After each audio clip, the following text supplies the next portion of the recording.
Yeah, that's a long question. I think all those styles, when I was young, I started with Dixieland even. Yeah, I played trumpet in a Dixieland band, and I made a development, a little swing combo when I was 12, 13, and then bebop, hard bop, and then in the 64, 65 developing into free jazz. Later on, from 71 on, when Jean-Luc Ponty asked me to join the group, I started to play electric piano, started with the Fender Rhodes, and then all the keyboards came, so that was the big time of the rock jazz period, where I could move to USA, to Hollywood, and make records there, and they were extremely successful because there was more music where you could reach more people. There was the jazz rock period, I would say, between 71 and 81. 81, I decided no more keyboards. I had enough of the rock jazz and of this kind of sound.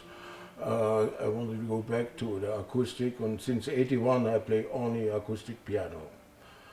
And as a hobby I play saxophone. And then I went back to acoustic jazz.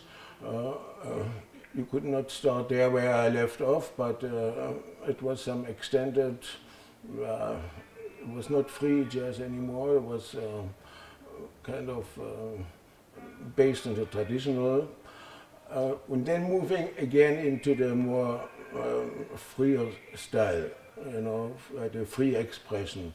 And since I could work with Ornette Coleman between 1998 and 2004, I was learning a lot about this other special thing of Ornette Coleman's music, which inspired me to develop my own system, which is called the diminished augmented system, where I can express myself in a freer way without being kept in, but still have harmony and melody inside. So that's what I'm looking for, the most free expression. And this is what I will probably do until the end of my days. Look for the most freedom in music, but with something inside which is not this free jazz where every note is possible, something a little bit more musical, meaningful. For that I created a system which is not intellectual, it's very easy system. It just reduced the harmony to the minimum to have expression in a free way, but more meaningful, for me, more meaningful jazz. Well, this is two different kinds of music, Also when I played sometimes some classical concerts, I was thinking, oh, it's so much different, I must change something in my head. But in the end, when it comes to playing, I do the same preparation like I do for every concert. You have to prepare every concert, because I never do the same program. I always change something. Some new tunes comes in, some old tunes goes out, and I don't want to have a routine concert program, so to speak. So I prepare every concert the same. I start to prepare it at home. And then when I see the place, then I might change something. The inspiration of the moment is still have a big part of the concert. But a little preparation is always good, especially in trio. That's the trio now since 8 years. After I had the trio for 33 years with Daniel Humer and Jean-François Jenny Clark.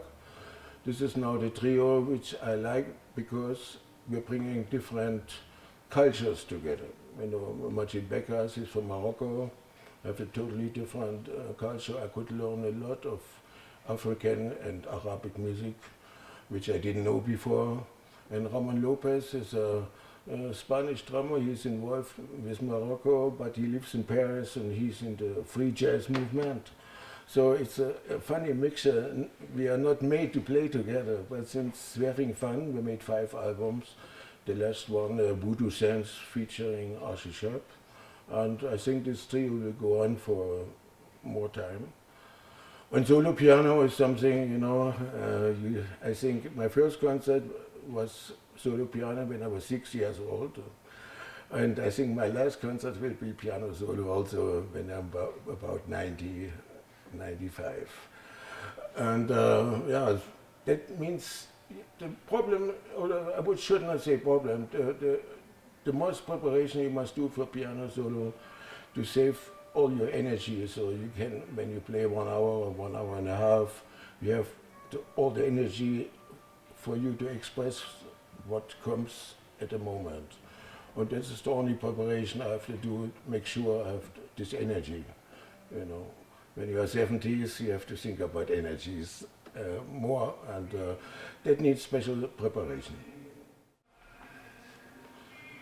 Well, since I've been many times, every year I go to Morocco to play with African musicians. We made also a few records there out of the desert. We went to the desert to play with a musician from the desert, because Majid Beggars, he knows all the musicians in Africa. I could learn a lot from him, because if you don't know the good musician, then it takes a long time to look for them. Since Majid is a great musician, he knows the best music in Africa and in the Arabic countries. So he could show me or play for me the right records.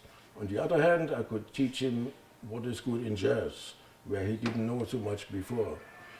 But Majid Beggars, he is a very open African musician, which is not always the case. He's very open.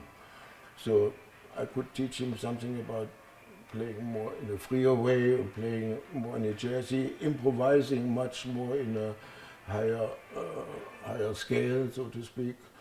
And I could learn, so that's why I also like this trio. It's a never-ending learning process.